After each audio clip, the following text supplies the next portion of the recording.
If you're ambitious, but you realize every time you reach the end of the year, none of your goals is becoming real. So you decide to write it down again in your next list of New Year resolutions, and hope you can do it in the next year. Sounds familiar? You think the problem is that you're lazy, but what if I tell you the real problem is that you're lacking the correct mindset and strategies that can turn your goal into reality? So in this video, I will cover 5 tips to achieve your ambitious goal, so you can break procrastination and reach your goal with ease. And after you watch this video, you don't need to write down your old goal again and again in your New Year resolutions, because you've already nailed it this year. Some people can't reach their goal, not because they can't persist with their goal, but because they fail to start it. If you can't start your project, it doesn't matter how persistent you are, you still can't achieve anything. And the important question is, why can't you start? One of my friends told me he wanted to go to the gym because he wanted to lose 10 pounds this year. Nothing wrong about it, but when I text him, "Bro, do you want to sign up for the gym today?" he will always come up with some excuses like, "I'm too tired this week," "I'm too busy this week," or he will say, "I need to find the best training program first," or "I need to find the best diet menu first. And after I do these things, I will sign up for the gym." You might think that it doesn't make sense, and you might say that you definitely won't make these kinds of excuses. But humans like us love to rationalize our excuses and make them sound like valid reasons for not taking action. For myself, I wanted to start a YouTube channel since I was about 20, but I didn't start until 26 this year because I was making silly excuses like, "I'm too busy for college," "I don't have anything profound to say," or something like, "I don't know how to edit my video." But I realized none of these is valid reasons because nobody has more than 24 hours in a day and nobody is good at the beginning. What I needed was just to start making videos and gradually improve my skills at it, but I didn't. We always love to wait until we're ready for the project, and we genuinely believe that there's a better moment to start off the thing, so we just ended up waiting and waiting without taking any action. This is exactly the first tip of achieving our goal. Don't wait for the perfect moment. Don't wait until we're ready, because we'll never feel like we're ready. So now you know that you can't wait for the perfect moment to start. The brutal fact is that starting is not the hardest part of achieving a goal, but doing the task on a daily basis is. So now let's talk about how to be consistent on our projects effectively without burning yourself out. Because most goals will take months, if not years, to achieve. And if you can't be consistent on your project, you're very unlikely to get any result, and you end up giving up the project entirely. Now the question is, what's the key to consistency? When people have an ambitious goal for themselves, they usually think they also need an ambitious plan to reach the goal. If they're planning to cut some weight from their tummies, they're likely to have a plan like going to the gym 5 times a week and 1.5 hours for a session. At the beginning of the project, we usually feel like we have unlimited motivation. Everything is going very smoothly as the ideal plan. But the turning point usually comes after a few weeks, when we see no observable result despite so much hard work.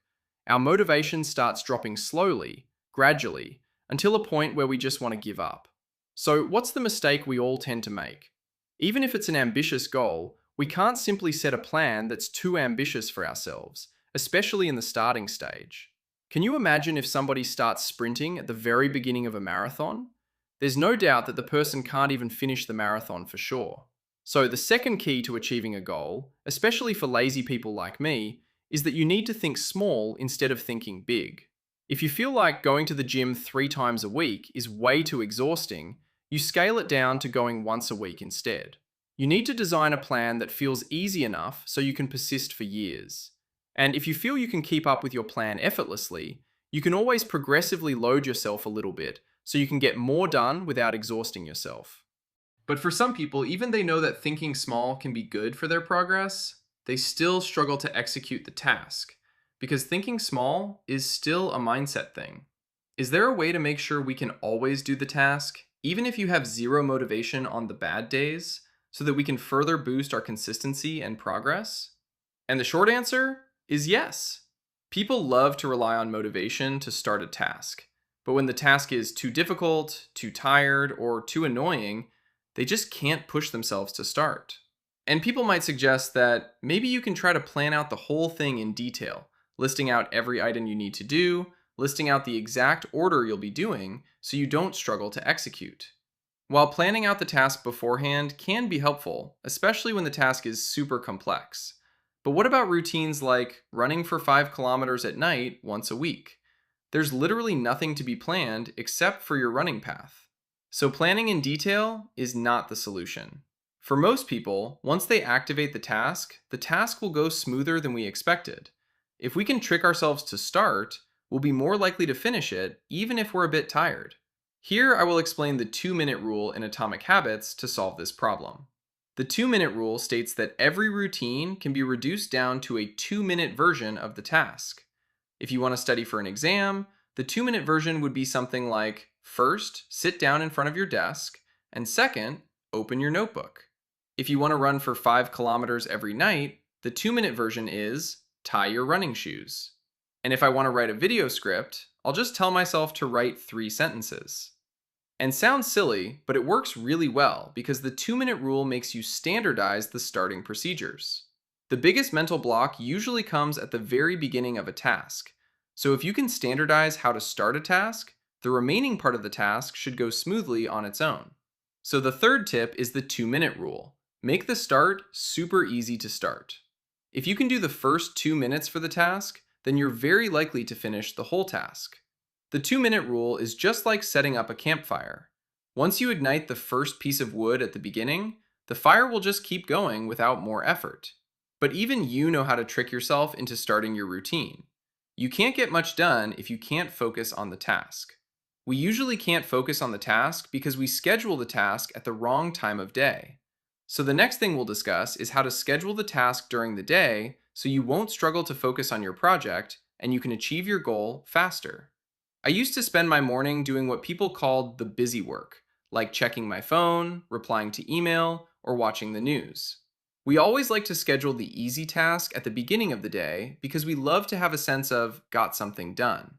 But when we try to do the hard task in the afternoon, we get tired because of our big lunch and because we've already spent half of our energy on those not very important tasks in the morning.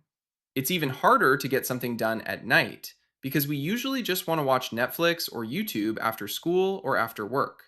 So what's the best time to finish the difficult task, especially if the task requires intense focus? Your willpower actually works surprisingly close to a rechargeable battery. We have full willpower in the morning after a good night's sleep. So after your breakfast, instead of doing the busy work like checking emails, you should definitely go straight to the hardest task of the day. If you struggle to go to the gym the most, just do it in the morning. If you're learning something new for the first time, then do it in the morning. If you try to get the hardest task done in the morning, you will have a higher chance of finishing it with way better quality compared to the rest of the day. People call this method eat the frog, or eat the frog in the morning. It's never easy to eat a frog, but if you can eat the frog as the first thing in the morning, you can gain huge momentum for the rest of the day because you've already conquered the hardest task and all you have left are easier tasks that don't require that much willpower. So that's the fourth tip. Eat the frog first in the morning. We humans tend to quit a goal when we try to conquer the goal solely on our own. So if we want to make sure we don't quit our goals easily when things become harder, we need to borrow some power from society. If you've set a goal but you don't want to tell anybody else because you don't want to get laughed at it, then it's very likely that you'll be giving up your goal silently because there are only 2 things in your system. The first thing is you, and the second thing is your goal. Even if you quit your goal silently, it's really easy because there's 0 social cost to quit. So what you should be doing instead is to find a trusted person, and then tell the person about your goal, your plan, and update the person with your progress regularly. Just by implementing this can greatly reduce the chance of quitting because we tend to be more persistent when you know somebody actually cares about your project. So the fifth tip that helps achieving your goal is to find an accountable friend and let your friend keep an eye on your project. The best scenario is to find somebody who are working toward the same goal as you so you guys can get support each other. Now we've talked about the 5 tips to achieve your goal easily. So even if you think you're a lazy person, you'll still have a good chance of achieving your goal. But at the end of the day, reaching your goal is all about building good habits on a day-to-day basis. So check out this video where we show how to build good habits and break bad ones, by summarizing the very well known New York Times bestseller book, Atomic Habits.